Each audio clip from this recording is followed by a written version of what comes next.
Well, usually I need to attach the no spoiler warning, but there's really nothing to spoil. So we got what 30 seconds of Grogu and Mando, playing with a horse and well, horses.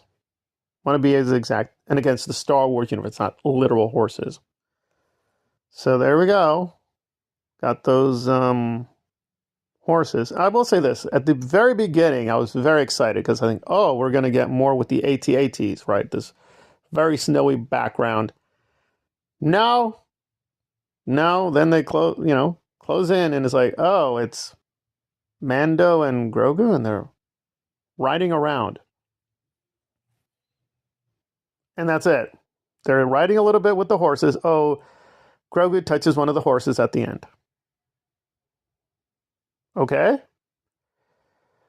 Right. Now, I will say probably the major criticism, because people were like, oh my God, it looks like garbage. It's disgusting. It's like, no, it mostly looks fine, except a little towards the end. Like, it definitely looks like those horses are computer models, because the way they're just moving their feet, it looks a little mechanized. And again, before people started like shouting Disney, I mean, this is what George Lucas wanted. Like, George Lucas is very clear on record. AI, I love it. I love it more. I want more Anakin, more AI, more AI. He's gone ballistic. I mean, again, this is the problem with the prequels, which we're not going to revisit because I've made my position that they're very great, but they're very flawed. And one of the big flaws is, yes, him. He's a revolutionary pushing the digital muck, really weird video game aesthetic.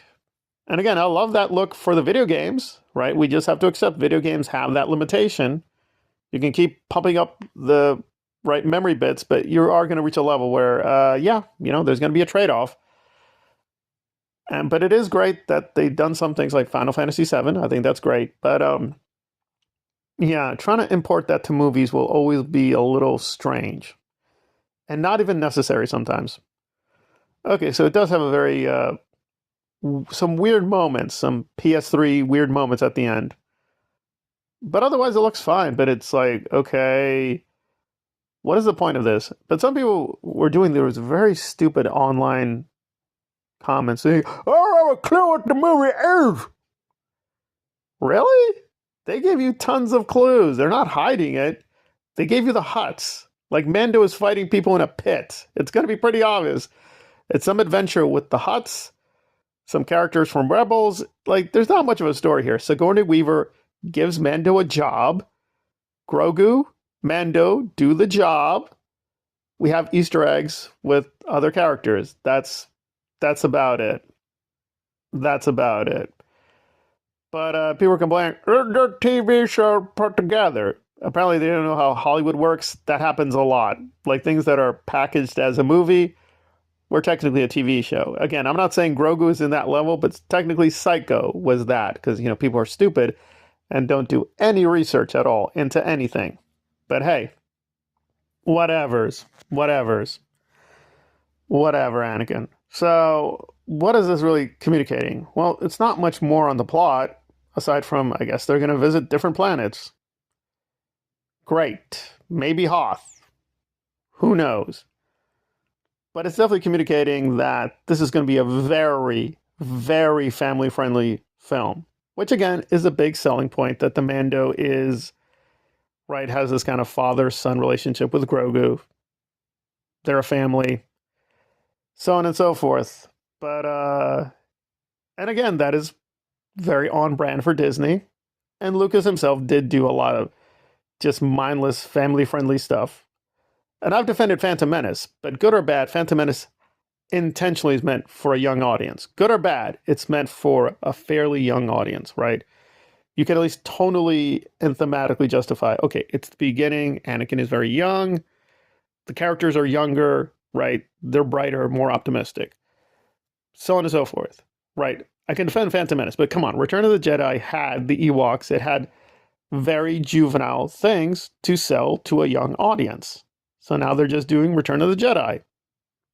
Like, characters that were once very dark, sinister. Like, there's a good scene with the Mando. Again, it could have been shot a lot better. It looked terrible.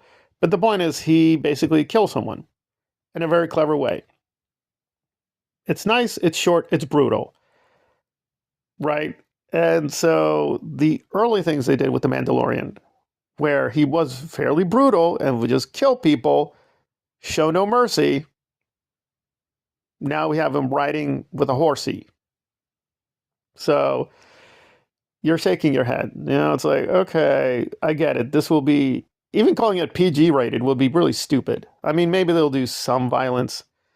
Some lasers will blow up an android, something. But yeah, this is telling me this is going to be so kid friendly. I mean, aggressively kid friendly. And again, that is a part of the Star Wars audience. It is there, right? A certain part of the audience is really young, right? Probably really young, like 7, 8, 9, 10 years old. So with that audience, if parents are coming, they want reassurance. There's nothing here, right? Nothing, no nudity, no violence, no real blood. They're like, absolutely none of that. So I'm probably going to shock people. I think the Mando Grogu will do okay with the box office. It probably will make like 450 million. And I'm sure a lot of fans will like it because that's the fans they're going to go to. The parents who want safe Star Wars and the young kids who just want Grogu to just Grogu stuff. And everyone else will be like, what is the point of this? I mean, good or bad, the original Star Wars, which again, Lucas moved away from, he made that choice, was pretty brutal. I mean, it was pretty brutal with the deaths and murders. Now it's a lot of it is for no reason, it is really toned down. Now, being reasonable, we're getting Darth Maul, right? Darth Maul looks really brutal.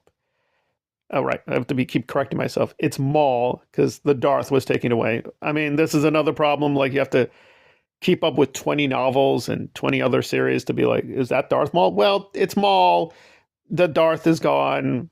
How's he alive? Well, yeah. I mean, there you go. So it's a very puzzling universe to get into. We'll say that. But the point would be the Maul series looks like R-rated. It's going to be very vicious. He's going to be very violent, which is appropriate to Darth Maul. But what's going to happen if they put Maul in the movies? Well, he's definitely not going to be Darth Maul. Will he even be Maul or Maul? He'll just be a guy.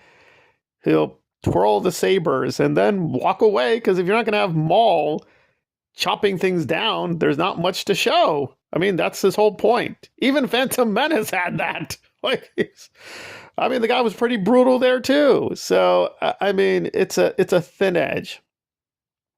But I have to judge the teaser for what it is. So, did I like it? Not really. I had to give it a low score. I will give that, like, being generous, like a 5 out of 10. But for the fans it's intended for, like the 9-year-old who just wants to see Grogu and Mando shoot robot things or a few stormtroopers, yeah, they'll probably say like, yeah, it's a 7 out of 10 for them. The rest of us are going to be like, okay. Right. I mean, hopefully it's well done, but yeah, the Mando Grogu will just be like what it is, this very family-friendly part of Star Wars.